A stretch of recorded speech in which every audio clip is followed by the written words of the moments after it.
So hey guys, in this video we are going to talk about isoelectric point. इस topic के बारे में हमने कई बार अमीनो एसिड्स नाम के चैप्टर में पढ़ा है, जो कि सिंप्लीफाइड प्रोटीन्स और पेप्टाइड्स के कंसिडरेशंस में आता है।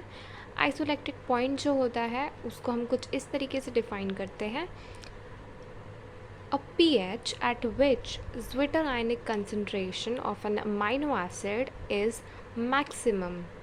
मतलब एक ऐसा pH जिस पे एक स्पेसिफिक अमीनो एसिड की कंसंट्रेशन स्पेसिफिक आइसोइलेक्ट्रिक पॉइंट पे ज्विटर आयन के फॉर्म में एग्जिस्ट करेगी।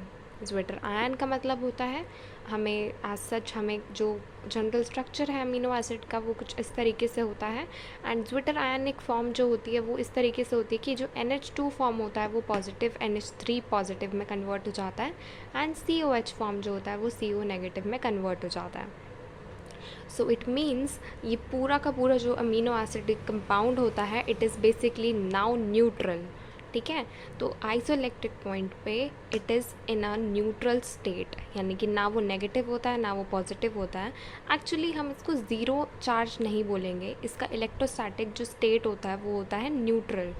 जितना पॉजिटिव चार्ज है उतना ही नेगेटिव है उसको बैलेंस करने के लिए। ठीक है, तो इसको आप मार्क कर लीजिए, इट इज़ न्यूट्रल। ठीक है, यहाँ पर हम लिख देते हैं इट इज़ न्यूट्रल। अब ये कन्फ्यूजन जो दूर हो चुकी है, ये MCQs में काफ़ी बार पूछा जाता है।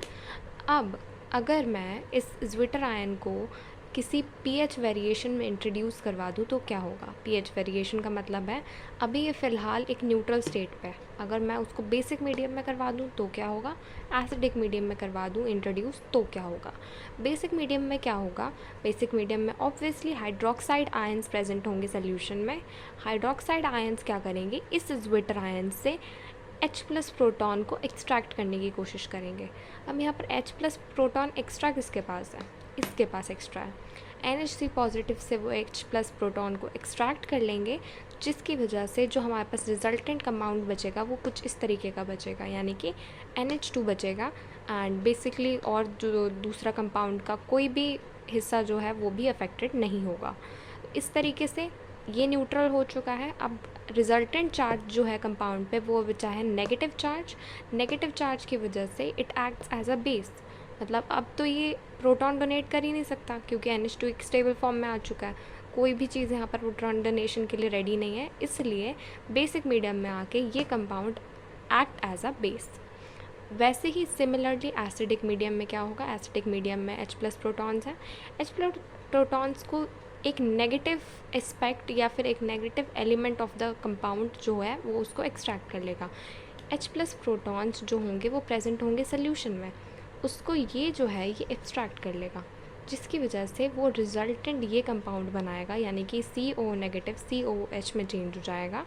अब रिजल्टेंट चार्ज जो बचेगा, जो न्यूट्रल चार्ज से होकर रिजल्टेंट चार्ज यहाँ पर बचेगा वो होगा इसका पॉजिटिव चार्ज। अब हम ये बोल सकते हैं कि ये एक एसिड की तरह एक्ट करेगा क्योंकि यहाँ पर एक H+ एक्स्ट्रा आयन प्रेजेंट है जो कि डोनेशन में हेल्प कर सकता है। ये कंपाउंड बेसिकली H+ डोनेशन कर सकता है फर्दर, इसलिए एसिडिक मीडियम में होने के कारण ये कंपाउंड अब एसिडिक नेचर में कन्वर्टेड हो चुका है। तो इसलिए ये basically it was all about isoelectric point of a specific amino acid and how it behaves in basic and acidic medium.